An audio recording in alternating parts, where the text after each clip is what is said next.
श्री स्वामी समर्थ. तुम्हा सगळ्यांच्या आपल्या स्वामी सूत्र चॅनलवर मनापासून स्वागत. स्वामी भक्त हो, आज पुन्हा एकदा तुमच्यासाठी नवीन व्हिडिओ घेऊन आलेले आहे. व्हिडिओच्या माध्यमातून नवीन माहिती आपण जाणून घेणार आहोत. आज आपण जी काही माहिती जाणून घेणार आहोत ती खास दिवाळी सणानिमित्त असणार आहे, लक्ष्मीपूजनासंबंधी असणार आहे. कारण उद्या आहे लक्ष्मीपूजन.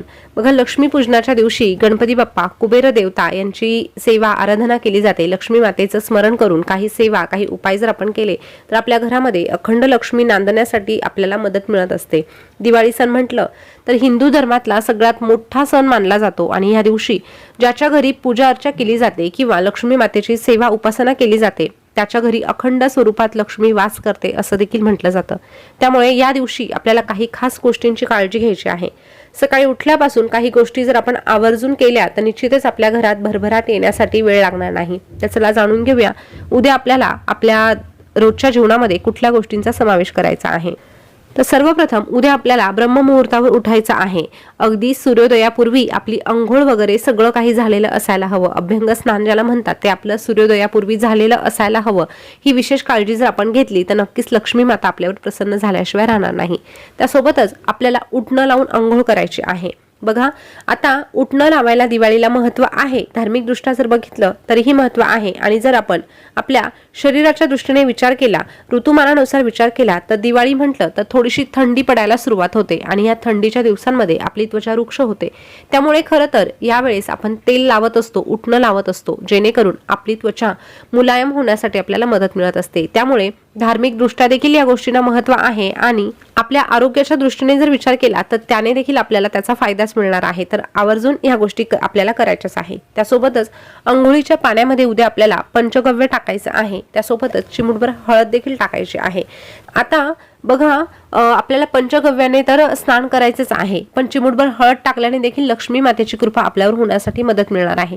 त्यातली त्यात उद्या शुक्रवार आहे. बघा, लक्ष्मीपूजन आणि शुक्रवार हे दोनही गोष्टी अतिशय शुभ अशा आपल्यासाठी चालून आलेल्या आहे. कारण शुक्रवार म्हटलं तर माता लक्ष्मीचा वार आणि ज्याचा शुक्र ग्रह मजबूत असतो त्याच्या आयुष्यामध्ये भौतिक सुखांची कमतरता नसते. त्यामुळे भौतिक सुखांचा जर तुम्हाला अनुभव घ्यायचा असेल किंवा ते सुख तुम्हाला अनुभवायचं असेल तर आपल्याला शुक्र ग्रहाशी संबंधित काही उपाय करावे लागतात. आणि त्यामुळे उद्या शुक्रवार असल्यामुळे अंघोळीच्या पाण्यामध्ये तुम्हाला पंचगव्य आणि हळद तर टाकायचीच आहे, पण त्यासोबतच थोडंसं दूध टाकून जर आपण अंघोळ केली तर त्याने देखील तुमचा शुक्र ग्रह मजबूत होण्यासाठी तुम्हाला मदत मिळणार आहे. त्यानंतर अंघोळ झाल्यानंतर आपल्याला आपल्या मुख्य दरवाजामध्ये त्यासोबतच आपल्या संपूर्ण अंगणामध्ये दिवे प्रज्वलित करायचे आहे. संध्याकाळी तर आपण दिवे प्रज्वलित करत असतोच, परंतु लक्ष्मीपूजनाच्या पहाटे देखील दिवे प्रज्वलित केले जातात. आता हे सगळ्यांना ठाऊक आहे, पण क्वचित जर कुणाला ठाऊक नसेल तर त्यांच्यासाठी ही माहिती सांगत आहे. तर आपल्याला सकाळी देखील दिवे प्रज्वलित करायचे आहे. जास्तीत जास्त दिवे प्रज्वलित करण्याचा प्रयत्न करा, कारण या दिवशी आपण पहाटे अंघोळ करत असतो. पहाट म्हटलं किंवा ती अमावास्येचा दिवस असतो, त्यामुळे सगळीकडे काळोख असतो आणि आपण जेव्हा अशा प्रकारे भरपूर दिवे प्रज्वलित करतो तेव्हाच खऱ्या अर्थाने आपल्या घराची शोभा देखील वाढते आणि आपल्या घरातील सदस्यांचं उज्ज्वल भविष्य होण्यासाठी देखील आपल्याला मदत मिळत असते. त्यामुळे आवर्जून आपल्याला पहाटे दिवे प्रज्वलित करायचे आहे.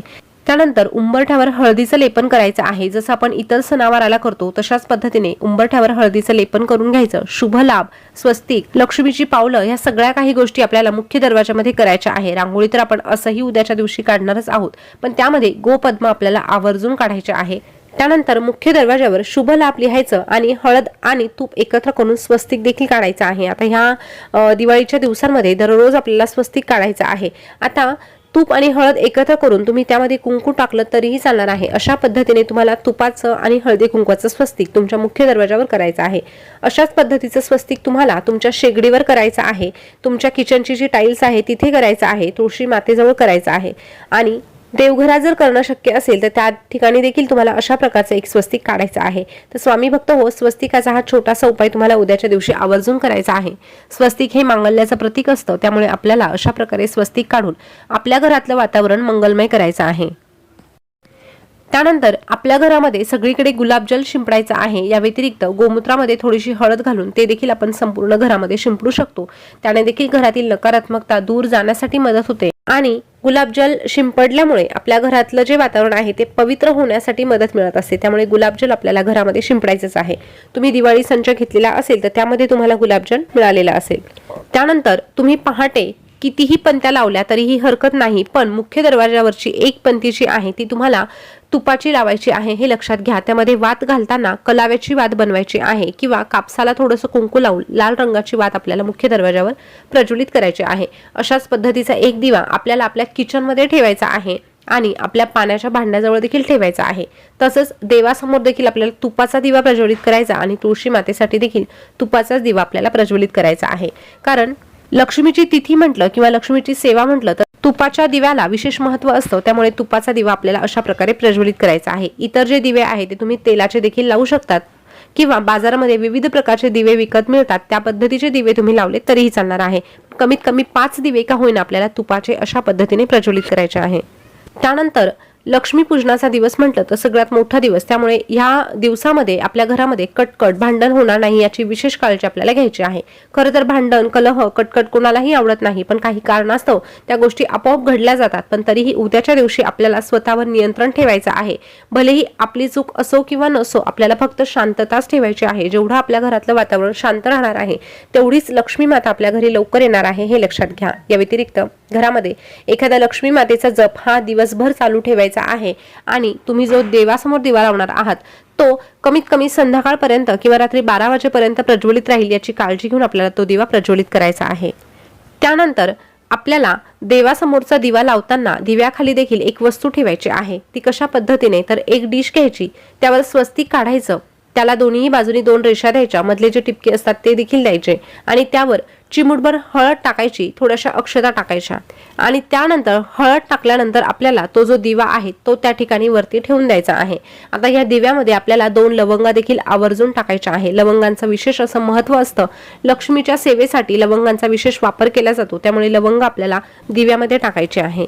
त्यानंतर आपण संध्याकाळी जी लक्ष्मी पूजनाची तयारी करत असतो किंवा लक्ष्मी पूजनाची जी काही मांडणी करत असतो त्यामध्ये आवर्जून आपल्याला लाह्या बत्ताशे यांचा समावेश करायचा आहे. आता बऱ्याच घरांमध्ये या वस्तू आणलेल्या असतील, पण कोणाचं बाकी असेल तर नक्कीच ते उद्याच्या दिवशी घेऊन येऊ शकतात.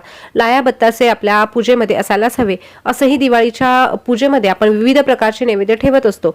गोड पदार्थ देखील प्रत्येकाच्या घरी बनवले जातात. या व्यतिरिक्त बाहेरूनही आपण मिठाई आणत असतो, पण लाह्या बत्ताशे जर आपण ठेवले नाही तर त्याशिवाय आपली पूजा पूर्ण असते असं म्हटलं जातं. त्यामुळे ह्या गोष्टींचा समावेश करायचाच आहे. त्यासोबतच पूजेमध्ये मिठाचा देखील वापर किंवा मिठाची पुडी देखील आपल्याला आवर्जून ठेवायची आहे.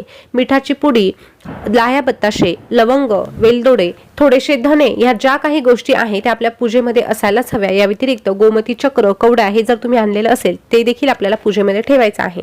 आता आपल्याला लक्ष्मी कुबेर पोटली बनवायची आहे, त्यासाठी ह्या वस्तू आपल्याला लागणारच आहे. त्यामुळे तुमच्याकडे ह्या वस्तू असतील अशी मी आशा करते. त्या सगळ्या काही वस्तू आपल्याला ह्या पूजेमध्ये ठेवायच्या आहे आणि त्यानंतर पोटली आपल्याला बनवायची आहे. आता पोटली कशी बनवायची याविषयीचा व्हिडिओ सेपरेट आपण आपल्या चॅनलवर बनवलेला आहे. तो व्हिडिओ तुम्ही बघू शकतात आणि तशा प्रकारे पोटली बनवू शकतात. लक्ष्मी पूजनाची पूजा झाल्यानंतर आपल्याला आवर्जून श्री सुक्तमचं पठण करायचं आहे. महालक्ष्मी अष्टक म्हणायचं आहे. फक्त आरती करायची, नैवेद्य पाणी करायचा आणि फटाके फोडायला जायचं, इतकंच या दिवसाचं महत्त्व नसून या दिवशी लक्ष्मी मातेची सेवा करायला देखील विशेष महत्त्व आहे. त्यामुळे आवर्जून श्री सुक्तमची सेवा आपल्या घरामध्ये व्हायलाच हवी. कुबेर मंत्र हा म्हटलाच गेला पाहिजे. कुबेर चालीसा देखील तुम्ही म्हणू शकतात. या सेवा जेव्हा आपण करतो तेव्हा लक्ष्मी माता आपल्या घरामध्ये आनंदाने वास करत असते आणि आपल्या घरातून कधीही काढता पाय घेत नाही. त्यामुळे ह्या गोष्टींची काळजी आपल्याला घ्यायचीच आहे. लक्ष्मी पूजनाच्या दिवशी आपल्याला अजून एक विशेष काळजी घ्यायची असते. आता आपण दिवाळी म्हटलं तर खूप खरेदी करत असतो, पण तरीही लक्ष्मी पूजनाचा दिवस येऊन जातो पण आपली खरेदी काही थांबत नाही. पण लक्ष्मी पूजनाच्या दिवशी आपल्याला 5 नंतर कुठल्याही वस्तूंची खरेदी करायची नाही किंवा कोणालाही जाऊन आपल्याला पैसे द्यायचे नाही. ही विशेष काळजी आपल्याला घ्यायची आहे. कारण आपण आपल्या घरामध्ये लक्ष्मीचं पूजन करणार आहोत. आपल्या घरातील लक्ष्मी आपल्याला बाहेर काढायची नाही. त्यामुळे अशा प्रकारे आपल्याला कसलीही खरेदी करायची नाही.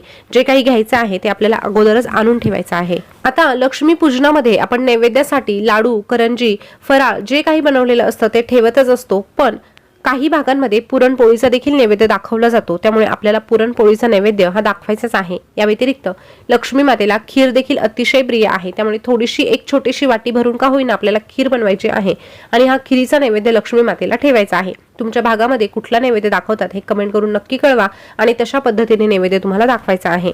लक्ष्मी पूजनाच्या दिवशी होता होईल तितकी सेवा करण्याचा प्रयत्न करा. वेळात वेळ काढून जर आपण सेवा केली तर वर्षभर लक्ष्मी माता आपल्यावर तिचा वरद हस्त ठेवत असते आणि आपल्याला भरभरून आशीर्वाद देखील देत असते. त्यामुळे या विशेष गोष्टींची जर आपण काळजी घेतली तर आपला प्रत्येक दिवस जो आहे तो आनंदात, सुखात आणि समाधानात जाण्यासाठी आपल्याला मदत मिळत असते. तर स्वामी भक्त हो, उद्या लक्ष्मी पूजनाच्या दिवशी ज्या ज्या काही गोष्टी तुम्हाला सांगितल्या आहे त्या जास्तीत जास्त करण्याचा प्रयत्न करा आणि तशा पद्धतीने जर तुम्ही केल्या तर निश्चितच तुमच्या घरातून लक्ष्मी माता कधीही काढता पाय घेणार नाही. तर माहिती कशी वाटली कमेंट करून नक्की कळवा. अशीच नवनवीन माहिती जाणून घेण्यासाठी आपल्या स्वामी सूत्र चॅनलला सबस्क्राईब करा. पुन्हा भेटू या नवीन व्हिडिओ सोबत नवीन माहिती घेऊन. तोपर्यंत बोलत रहा. श्री स्वामी समर्थ. जय जय स्वामी समर्थ. श्री स्वामी समर्थ. जय जय स्वामी समर्थ. धन्यवाद.